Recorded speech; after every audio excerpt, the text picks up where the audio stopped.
Hello दोस्तों, तो आप सभी लोगों का हमारे फार्मेसी D1 यूट्यूब चैनल पर स्वागत। तो आज की इस वीडियो में हम आप सभी लोगों को फार्मेसी फर्स्ट ईयर का बहुत ही मोस्ट इंपॉर्टेंट टॉपिक जिसका नाम है क्लोराइड का लिमिट टेस्ट, यानी कि क्लोराइड का लिमिट टेस्ट कहो या लिमिट टेस्ट ऑफ क्लोराइड कहो, ऐसे भी बोल सकते हैं।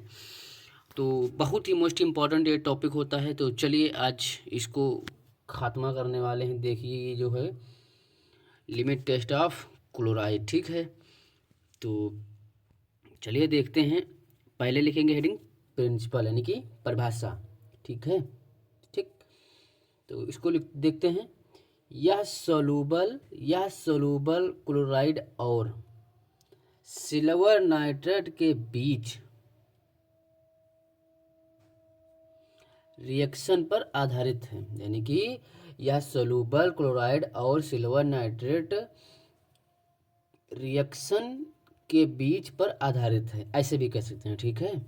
आधारित है, जिसके बाद सिल्वर क्लोराइड बनता है जो डाइल्यूट नाइट्रिक एसिड में इंसोल्यूबल होता है, जो डाइल्यूट नाइट्रिक एसिड में इंसोल्यूबल होता है। फिर से देख लेते हैं।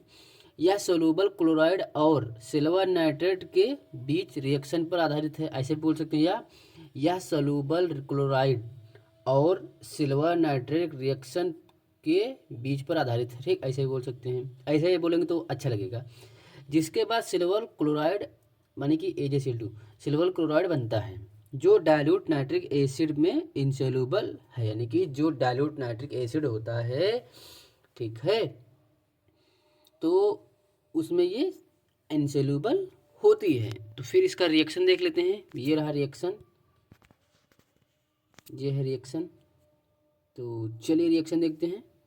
तो रिएक्शन रहा, ये रिएक्शन है Cl, यानी कि क्लोराइड की अभिक्रिया सिल्वर नाइट्रेट से कराते हैं कि इसकी HNO3 की उपस्थिति में, ऐसे भी बोल सकते हैं कि HNO3 की उपस्थिति में क्लोराइड की अभिक्रिया सिल्वर नाइट्रेट से कराने पर, ठीक है, सिल्वर क्लोराइड बनता है। ठीक, सिल्वर क्लोराइड बनता है, जिसको क्लोराइड का लिमिट टेस्ट कहते हैं, ऐसे भी बोल सकते हैं, ठीक है। मैं आप सभी लोगों को बहुत अच्छी तरीके से समझा दिया हूँ।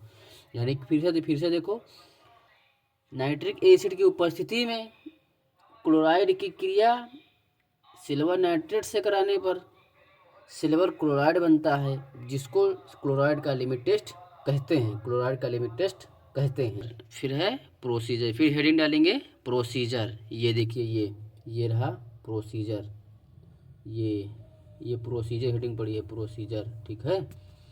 प्रोसीजर हेडिंग डालेंगे। फिर एक तरफ बनाएंगे स्टैंडर्ड सोल्यूशन। देखो ये वाला टेस्ट सोल्यूशन, स्टैंडर्ड सोल्यूशन, ठीक है। Test solution and standard solution. इधर लिखेंगे 1 ग्राम सैंपल लेना है, यानी कि इधर टेस्ट सोल्यूशन में 1 ग्राम सैंपल लेना है, और स्टैंडर्ड सोल्यूशन में 1 ml का सोडियम, यानी कि सोडियम का 1 ml, सोडियम का 1 ml का 0.0584% वेट बाय वॉल्यूम सोल्यूशन लेना है, ठीक है। केवल एक ही पॉइंट डिफरेंट होता है हर एक लिमिट टेस्ट में, बाकी सेम रहते हैं, ठीक। आप देखो, फिर 10 ml वाटर, फिर प्लस करके लिखेंगे तो याद करना नहीं पड़ेगा। प्लस केवल प्लस बनाओ लिखो, प्लस बनाओ लिखो, बस काम खत्म। फिर लिखेंगे 10 ml वाटर, यानी कि इसमें 10 ml वाटर ऐड करना है, फिर इधर भी 10 ml वाटर ऐड करना है यहाँ पे, ठीक है।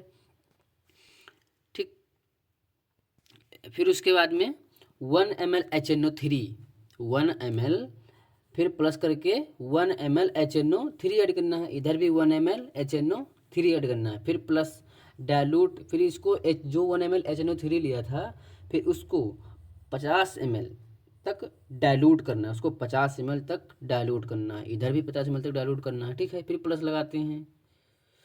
फिर 1 ml AgNO3, यानी कि सिल्वर नाइट्रेट, इधर भी 1 ml सिल्वर नाइट्रेट ऐड करते हैं, ठीक।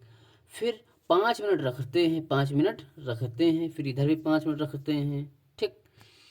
फिर उसके बाद में टर्बिडिटी चेक करें, यानी कि फिर टेस्ट सोल्यूशन की जो टर्बिडिटी होती है स्टैंडर्ड सोल्यूशन के टर्बिडिटी से कंपेयर कराते हैं, और जो स्टैंडर्ड सोल्यूशन की टर्बिडिटी होती है वो टेस्ट सोल्यूशन की टर्बिडिटी से कंपेयर कराते हैं, तो यानी कि इसकी इससे और इसकी इससे कंपेयर कराते हैं, ठीक है, कंपेयर कराते हैं। फिर देख लेते हैं रिजल्ट। फिर रिजल्ट क्या होता है, तो ये देखिए रिजल्ट, देखो रिजल्ट, यदि टेस्ट सॉल्यूशन की टर्बिडिटी स्टैंडर्ड सॉल्यूशन की टर्बिडिटी से कम आती है तब टेस्ट पास कर दिया जाता है। यानी कि जो हम टेस्ट सॉल्यूशन बनाए हैं उसकी टर्बिडिटी स्टैंडर्ड सॉल्यूशन से अगर कम होगी तो हमारा टेस्ट जो होता है वो पास कर दिया, यानी कि हमारा टेस्ट जो हम बनाए हैं वो सही हुआ है। ठीक। और फिर यदि यदि यदि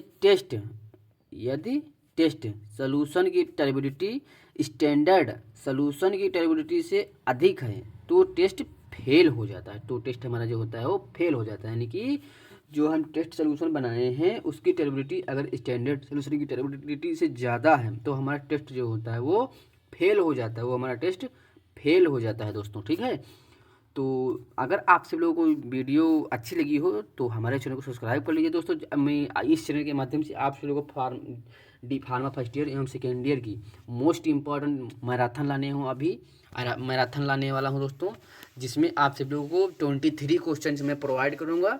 अगर उतने क्वेश्चन आप सभी लोग अगर याद कर लिए तो मैं गारंटी के